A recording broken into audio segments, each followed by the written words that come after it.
Students, welcome to my YouTube channel. Okay students, तो हम chapter number 16 study कर रहे थे 10th क्लास का।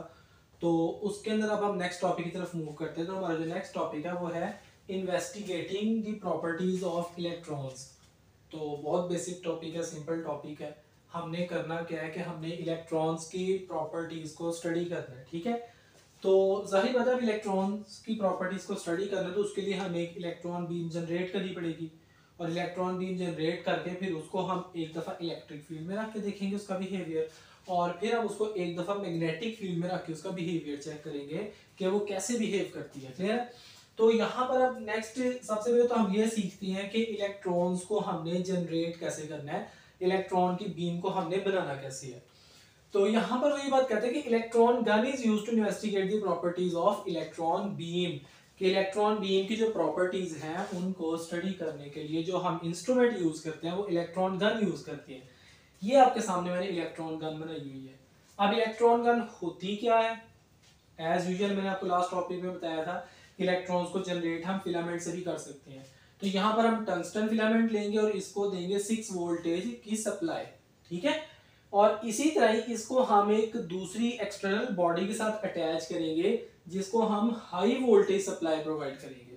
और हाई वोल्टेज सप्लाई हमने इस तरह प्रोवाइड करनी है, और ये जब आपने भी डायग्राम बनानी है आपने इसका ध्यान रखना है कि जो पॉजिटिव टर्मिनल होगा बैटरी का वो आपने इस तरफ रखना है। वजह कि हम इस हिस्से को एनोडिक रीजन बनाना चाहते हैं। इस हिस्से को एनोडिक रीजन बनाने के पीछे भी एक खास वजह है कि जब इलेक्ट्रॉन्स इधर से इमिट हों due to positive charge on that region, electrons इस तरफ एक्सेलरेट करें, इस तरफ मूव करें।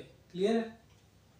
तो यहाँ पर यही बात कह रहा है कि आगे मैं बता रहा हूँ कि वर्किंग ऑफ इलेक्ट्रॉन गन क्या है। तो electrons are produced by thermionic emission from tungsten filament. Tungsten filament से इलेक्ट्रॉन्स प्रोड्यूस होते हैं heated by a 6 volt supply. ये जो सप्लाई हमने प्रोवाइड की हुई है ये बहुत स्मॉल होती है, 6 वोल्ट की होती है। ए हाई पॉजिटिव पोटेंशियल, और ये जो पोटेंशियल है इसकी बात हो रही है ये सेवरल थाउजेंड्स के अंदर होता है, ठीक है। 15,000 to 20,000 के आसपास होता है, ये सेवरल थाउजेंड्स के अंदर is applied to a cylindrical anode. ये एक सिलेंड्रिकल एनोड होता है, इट्स नॉट लाइक दैट, और इसको हमने प्रोवाइड किया, तो यानी कि इसका पॉजिटिव टर्मिनल हमने इसको दिया होता है। उसके बाद the electrons are accelerated to a high speed. The electrons are accelerated, word miss हो गया, accelerated to a high speed and pass through the hole of anode in the form of fine beam. तो वो क्या करेंगे, यहाँ से electrons निकलेंगे और इलेक्ट्रॉन्स को निकलने के बाहर जो इजेक्ट करने के लिए हमने एक बहुत बारीक सा सुराख दिया होगा, और उस सुराख से इलेक्ट्रॉन की बीम जो एक फाइन बीम वो बाहर की तरफ निकलेगी। तो इस तरह इलेक्ट्रॉन गन जो है वो वर्क करती है। उसके बाद वो ये बात कह रहे हैं कि जो इलेक्ट्रॉन गन है इसके अंदर हमने जो है वो इवैक्यूएशन की होती है, यानी कि इसके अंदर से एयर को रिमूव किया होता है। तो इससे होता क्या है कि जो एक फाइन बीम ऑफ इलेक्ट्रॉन है वो किसी मॉलिक्यूल के साथ कोलाइड वगैरह नहीं करती, बल्कि वो स्ट्रेट फॉरवर्ड आगे जो है वो मूव करके एक फाइन बीम की फॉर्म में बाहर आ जाती है। उसके बाद नेक्स्ट हम बात करते हैं कि अब हमने पढ़ना है कि ये वाली जो बीम है ये इलेक्ट्रिक फील्ड के अंदर कैसे बिहेव करेगी। तो ये बात कह रहा है कि we can set up electric field by applying a potential difference. देखिए ये हमारे पास से इलेक्ट्रॉन बीम जनरेट हो रही है और हमने इसके अक्रॉस एक पोटेंशियल डिफरेंस प्रोवाइड कर दिया है। वो पोटेंशियल डिफरेंस कैसे प्रोवाइड किया, एक पॉजिटिव प्लेट लेके और एक नेगेटिव प्लेट लेके, ठीक है। तो by two across two metal plates placed horizontally separated by some distance, के इसके दरमियान थोड़ा सा कोई ना कोई फासला होगा। और ये बात करें जब इलेक्ट्रॉन बीम इनमें से पास करेगी तो जो मेन चीज है ऑब्जर्व करने के काबिल वो ये बात कह रहा है कि उसकी जो डिफ्लेक्शन होगी वो टुवर्ड्स पॉजिटिव प्लेट होगी। तो यहां से फिर हम ये कंक्लूजन करेंगे कि इलेक्ट्रॉन पे नेगेटिव चार्ज है। अब यहाँ पर वो उस डिफ्लेक्शन की रीजन बता रहा है, वो कह रहा है कि इलेक्ट्रॉन जो है इसको पॉजिटिव चार्ज अट्रैक्ट करेगा और जो नेगेटिव चार्ज है वो रिपेल करेगा, और उस फोर्स का मैग्नीट्यूड क्या होगा, F इक्वल्स टू QE। ये वाला फॉर्मूला हम इलेक्ट्रोस्टैटिक्स में पढ़ चुके हैं कि किसी भी इलेक्ट्रॉन या कोई भी चार्ज जो है उसके मैग्नीट्यूड को मल्टीप्लाई कर दे इलेक्ट्रिक फील्ड के अंदर तो उसके ऊपर लगने वाली फोर्स हम कैलकुलेट कर सकते हैं। तो यहाँ पर वगैरह where Q is the charge on electron and E is the electric field. जो E है वो इलेक्ट्रिक फील्ड है ड्यू टू प्लेट से जो हमने एक्सटर्नल इलेक्ट्रिक फील्ड अप्लाई की है। इसलिए यहाँ पर एक और वो बात कह रहा है कि द डिग्री ऑफ डिफ्लेक्शन, देखे ना ये इलेक्ट्रॉन बीम जा रही थी, ठीक है, सपोज दैट ये पॉजिटिव प्लेट है तो इधर को डिफ्लेक्ट हो जाएगी। तो वो ये बात है डिग्री ऑफ डिफ्लेक्शन के ओरिजिनल पाथ से वो कितना डिफ्लेक्ट होगी, it is proportional to the electric field applied.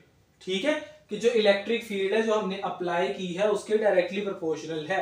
अगर हम इस इलेक्ट्रिक फील्ड ज्यादा स्ट्रॉन्ग अप्लाई करते हैं तो इसकी जो डिफ्लेक्शन का एंगल है, जो डिफ्लेक्शन की डिग्री है वो ज्यादा हो जाएगी। क्लियर? तो ये सिंपल बात है, इसमें इतनी कोई मतलब लंबी चौड़ी बहस में जाने की जरूरत नहीं है। उसके बाद नेक्स्ट हम बात करते हैं कि deflection of electrons by magnetic field, कि मैग्नेटिक फील्ड में जो है ना इलेक्ट्रॉन्स को कैसे डिफ्लेक्ट कर सकते हैं। तो वो ये बात कह रहे हैं कि अगर हम इसके परपेंडिकुलर, अच्छा इसकी मैं बैकग्राउंड स्टोरी में आपको बता देता हूँ, इसको इतना डिटेल में यहाँ पे डिस्कस नहीं किया हुआ, यहाँ पर सिर्फ दो बातें बताई और वही दो बातें आपने यहाँ पे याद रखनी है। जब कोई भी चार्ज एक्सेलरेट करता है, आपको इस चीज का तो बहुत अच्छे से पता है कि कोई भी चार्ज है उसके गिर्द एक इलेक्ट्रिक फील्ड है। ठीक है, लेकिन जब कोई भी चार्ज एक्सेलरेट करता है तो उसे होता क्या है कि उसके गिर्द एक मैग्नेटिक फील्ड भी बन जाता है। क्लियर? अब जब उसके गिर्द एक मैग्नेटिक फील्ड बन गया है और जब हम एक्सटर्नल मैग्नेटिक फील्ड उसको अप्लाई करेंगे तो उस चार्ज का मैग्नेटिक फील्ड और एक्सटर्नल मैग्नेटिक फील्ड आपस में इंटरेक्ट करेंगे, और जब आपस में इंटरेक्ट करेंगे तो जो चार्ज है वो अपने ओरिजिनल पाथ से डिफ्लेक्ट हो जाएगा। ठीक है, या तो इस तरफ और या उस तरफ। अब वो यही बात कह रहे हैं कि अगर हम उसके परपेंडिकुलर एक मैग्नेटिक फील्ड यानी कि बीम पे परपेंडिकुलर हम हॉर्सशू मैग्नेट से एक मैग्नेटिक फील्ड अप्लाई करेंगे। फर्ज करो कि ये बीम ऑफ इलेक्ट्रॉन है और ये हमने हॉर्सशू मैग्नेट को यूज करते हुए उसके परपेंडिकुलर एक मैग्नेटिक फील्ड अप्लाई की है। ठीक है, तो वो ये बात कह रहा है कि वो अपनी ओरिजिनल पोजीशन से डिफ्लेक्ट कर जाएंगे। अच्छा, ये जो बीम ऑफ इलेक्ट्रॉन है जब जाके स्ट्राइक करती है ना किसी भी स्क्रीन पे, वहां पे स्पॉट बना देती है। ठीक है, तो हमें पता चल जाता है कि यहाँ पे इलेक्ट्रॉन जाके स्ट्राइक कर रहे हैं, तो जाहिर बात है कि ये बीम ऑफ इलेक्ट्रॉन स्ट्रेट आ रही है और अगर ये डिफ्लेक्ट होगी तो डिफ्लेक्ट होके कहीं और जाके स्ट्राइक करेगी। ठीक है, तो वो ये बात कर रहे हैं वो जो स्पॉट है ना वो डिफ्लेक्ट हो जाएगा किसी और जगह पे, यानी कि जो स्पॉट है वो मूव कर देगा अपनी जगह से, यानी कि बीम ऑफ इलेक्ट्रॉन डिफ्लेक्ट हुई है।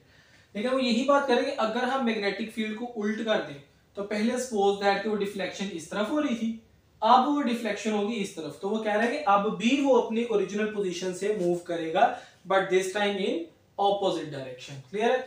तो यहाँ पर वो कह रहा है कि we can observe that the spot of beam on screen is deflected from its original position. उसके बाद now if we change the direction of horseshoe magnet the beam of electrons will deflected in opposite. यहाँ पे आप देखें ना कि यहाँ पर शो किया हुआ है कि वो इस तरफ आ रही है बीम ऑफ इलेक्ट्रॉन, वही अगर मैं हॉर्सशू मैग्नेट को उठा के उल्टा करके रख दूं, यानी कि जैसे पहले रखा हुआ उससे उल्टा करके रख दूं, तो वही जो डिफ्लेक्शन है वो जो पहले इस तरफ हो रही थी फिर वो इस तरफ होगी, यानी कि पहले जो इस तरह करके लाइट इस तरफ जा रही थी अब वो इस तरफ जाएगी। क्लियर है? ओके स्टूडेंट्स, यहाँ पर अगर हम कंक्लूजन निकालना चाहें तो कंक्लूजन हम क्या निकालेंगे कि जो इलेक्ट्रॉन्स हैं ये इलेक्ट्रिक फील्ड में भी डिफ्लेक्शन शो करते हैं और मैग्नेटिक फील्ड में भी डिफ्लेक्शन शो करते हैं और इलेक्ट्रॉन्स के ऊपर नेगेटिव चार्ज होता है। तो यहां से हमने प्रॉपर्टीज डिस्कस की थी इलेक्ट्रॉन्स की। Okay students, that's all about this topic. If you think that this video is informative for you, kindly share this video to all other students in your community और students video को like कर दें और comment लाजमी किया करें and kindly subscribe to my channel. Thank you so much.